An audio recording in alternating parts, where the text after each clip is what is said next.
Of course, yung mga cast. Pero bago yan lahat, quiet po muna tayo, para hindi mahirapang makipagbakbakan ng mga cast natin at sa pagsagot nila ng bonggang-bongga. At para marinig mo rin ate mong girl, yung sagot nila, Kyla.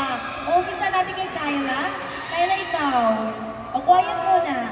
Siguro kung paano ako makaka-relate sa character ko. Medyo iba din siya from kung paano ako sa totoong buhay. But si Tasha kasi yung character ko, siya, vlogger, parang content creator siya on social media. So siguro dahil doon ako nagsimula, nakaka-relate ako sa kanya in a sense na there's a slightly negative perception of people that do content creation. And I think, yung character din ni Tasha, I feel like a lot of people will misunderstand her. Pero eventually, hopefully, when the movie ends, mag-iiba yung tingin niyo sa akin. Thank you, Kyla. Of course, sino pa ang gustong sumagot? Joshua? Okay, si Joshua. Paano ako nakaka-relate sa character ko? Kasi character ko doon, si Carlo, ay taga Batangas. So, yung like look test pa lang, kailangan ko nang ilabas yung punto. Totoo. Medyo nahirapan ako nung una kasi nga syempre dito na ako sa Manila tumitigil Pero naibalik ko rin naman nung doon na kami nag-shoot mismo. Correct, di ba? Para naalala mo siguro yung childhood days mo, gano'n. Tsaka ang galing nung gumanap na nanay ko. Kasi ang galing niya mag-Batanggenyo, pero hindi siya Batanggenyo. Correct, di ba? Pero in fairness nakita mo naman natin may polo ulit si Joshua. Ipapamigay mo ba ulit? Nawala siya ng polo. Spare na to. Alam mo ba yung nanalo ng polo kanina, yun din yung nanalo sa game natin, ang swerte. Sige, maraming salamat. May gusto pa bang sumagot? How about you, Heaven? Nakarelate ka ba sa... Konti lang yung relate. Konti lang na nakaka-relate ako dun sa character ko, which is si Dayan. Kasi si Dayan, may pangarap kasi siya. And so, kung kahit anong way, kukunin niya yung pangarap na yon. And so, siguro nagkamali siya at some point in her life. Pero makikita mo dun yung pagbabago niya. And makikita mo yung growth niya throughout the film naman. And so, ayun yun yung... Doon ako nakaka-relate sa part na ngayon. Pero sa ibang parts, abangan na lang ng mga tao yun. Ayan, thank you, Heaven. How about you naman, Kuya Enchong? Nakarelate ka ba doon sa tanong? Ako? Wait lang. Quiet muna para marinig natin si Kuya Enchong. Oo. Huy! Lalo ka na... Hindi. Siguro, yung pinaniniwalaan ng character ko yung nakaka-relate ako. Kasi, I myself, I don't believe in abortion. So, may topic na ganun I think the reason why this film is also very good for the generation that we have right now is because we tackle things, we tackle subjects that are very relatable, and at the same time, it's a conversation that we're having right now, di ba? I mean, recently we just talked about divorce in the Senate. So now, we want to approach this kind of subject na at the same time, people get entertained and absorb the lesson in a good way. So, yun. Taray naman ng sagot mo. Fairness na. In-English mo kami doon, O how about naman, alamin natin yung sagot ng sa pinaka-pogi dito sa lahat, diba? Kuya Empoy, ikaw nakarelate ka ba? Kasi diba given na ang pogi mo talaga. Sobrang gwapo mo. Ogo. I think I can relate my character for this movie because my character is so very character. Direk, ano ulit pangalan ko dito? Nakalimutan mo pa, di ba? Playboy siya. Playboy siya. Playboy. Pocholo, si Pocholo. Siguro, marami silang aabangan sa karakter ni Pocholo din. Nakalimutan mo di pangalan, Yun nga mismo yun. Ayan. Okay na yung Sa sagot. Sa June 12 nila aabangan ko ano yung karakter niya. Abangan na lang natin sa June 12. At tayo na ang humusga kung nakarelate ba talaga si Kuya Emboy, di ba, Direk? Ayan. O, sige, dito naman tayo kay Jane. Oo. Ay, secret ba? Sige.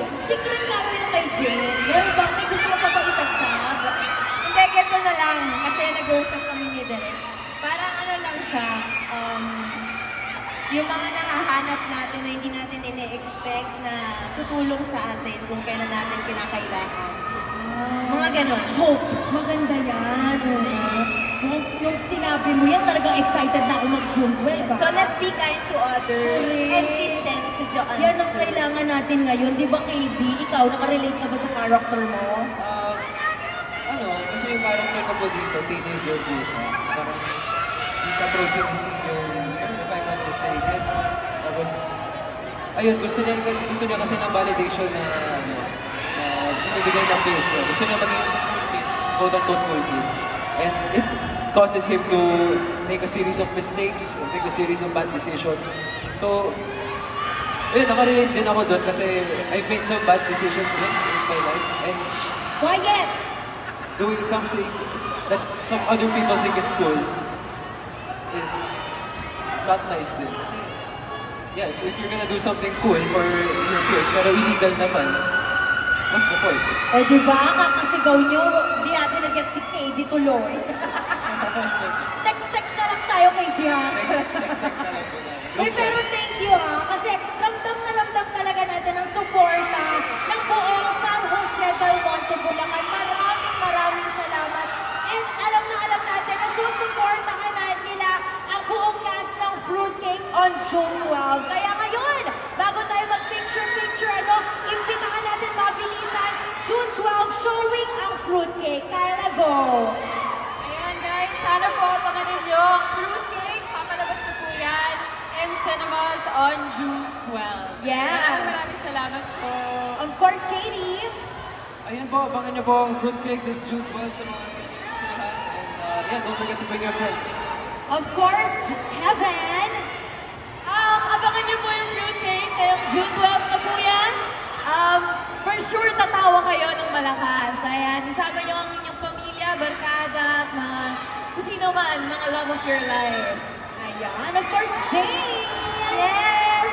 Unang-una, salamat ulit sa pagpunta today. Salamat sa mga nag-stay. At sana supportahan, abangan ninyo ang Fruitcake. June 12 na yan. Sama nyo na ang buong barkada, pamilya na rin, at mga extended barkada ng barkadas ninyo. Correct. Of course, Kuya Emboy na napakagwapo.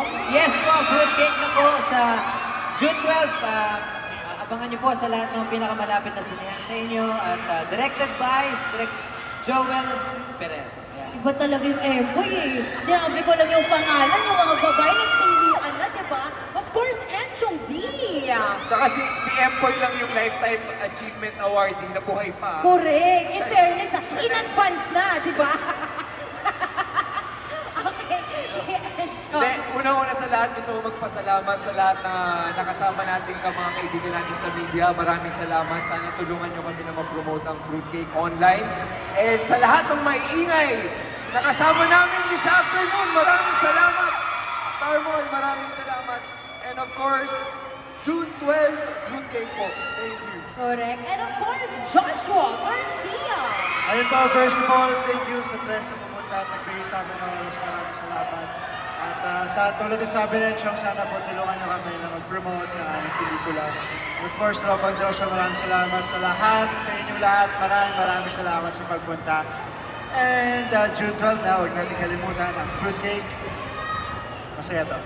Ayan. And of course, ang mastermind ng pelikulang ito, Direct Joel Perez. Ayan, salamat po sa inyo lahat. Salamat po ulit sa inyo.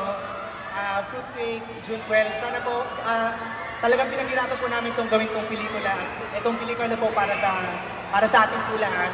Sana po napilitin natin yung sarili natin. June 12, salamat po.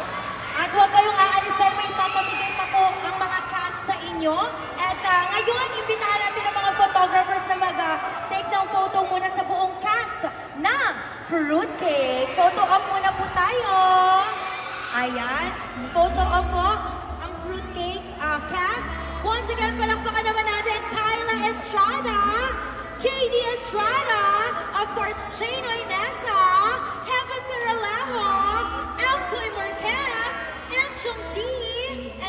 Joshua Garcia, together with Direct Joel Ferrer. Palakpakan naman po natin silang lahat. Ayan. At syempre, pinanag-picture na rin kayo, ano? O magpapapicture na din ako pagkatapos ng mga ibang photo dyan.